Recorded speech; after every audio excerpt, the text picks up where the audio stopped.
So mga tol, alam po ng karamihan na nakuha pa rin ang panalo po sa ating pambato ng Olympic bronze medalist Yomar Marcial versus Eddie Colmenares ng Venezuela na ginanap po sa Araneta Coliseum. Napakagandang laban po mga tol dahil po ay pareho pong malalakas at ang ating pambato na si Yomar Marcial ay pinabagsak po ng 2 beses ni Eddie Colmenares. Bukod dyan ay kahit po ay bumagsak po ang ating pambato mga tol ay nakuha pa rin ang panalo by unanimous decision dahil po sa nakikita po nating laban ay marami pa rin mga solidong suntok itong si Yomar Marcial na patama niya kay Eddie Colmenares. Samantala ay banat po sa mga ibang fans mga tol ay hindi daw sana panalo itong si Yomar Marcial, talo daw sana itong ng Eddie Colmenares dahil daw po sa 2 beses po daw itong bumagsak itong si Marcial. Sa hindi po nakakaalam mga tol ay marami pong solidong suntok itong si Marcial na malilinis, kaya lamang po ito sa score.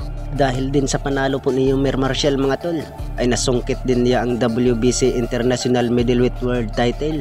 Bukod yan ay banat nga ni Yomar Marcial mga tol ay kinull out nga niya itong si Canelo Alvarez at Terence Crawford.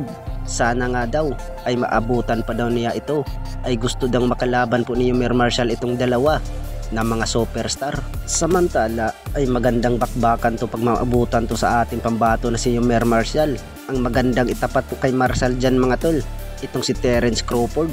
Sa kabilang banda naman mga tol ay panalo din ang ating pambatong WBC Minimum Weight World Champion Melvin Jerusalem versus Kusi ng South Africa. Nakuha po ang panalo po ni Melvin Jerusalem by unanimous decision, ay nadipinsahan pa rin niya ang WBC belt. Samantala ay nadipinsahan din sa ating pambatong IBF Minimum Weight World Champion Pedro Taduran nung naglaban sila po ni Balunan. Nakuha pa rin ang panalo po ni Pedro Taduran mga tol by unanimous decision.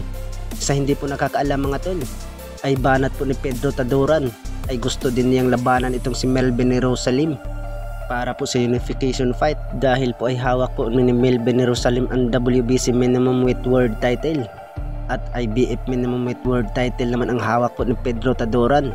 Sa hindi po nakakaalam mga tol ay hawak din ni Oscar Colazo ng Puerto Rico ang WBO at WBA Minimum Weight World Title at The Ring Magazine.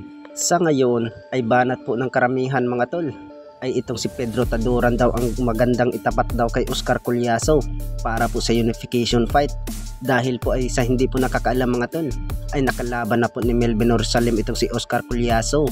Natalo po ang ating pambato by round 7 technical knockout dahil po sa hinding magandang kondisyon po ni Melvin Jerusalem nung sumampa po sa ibabaw ng ring.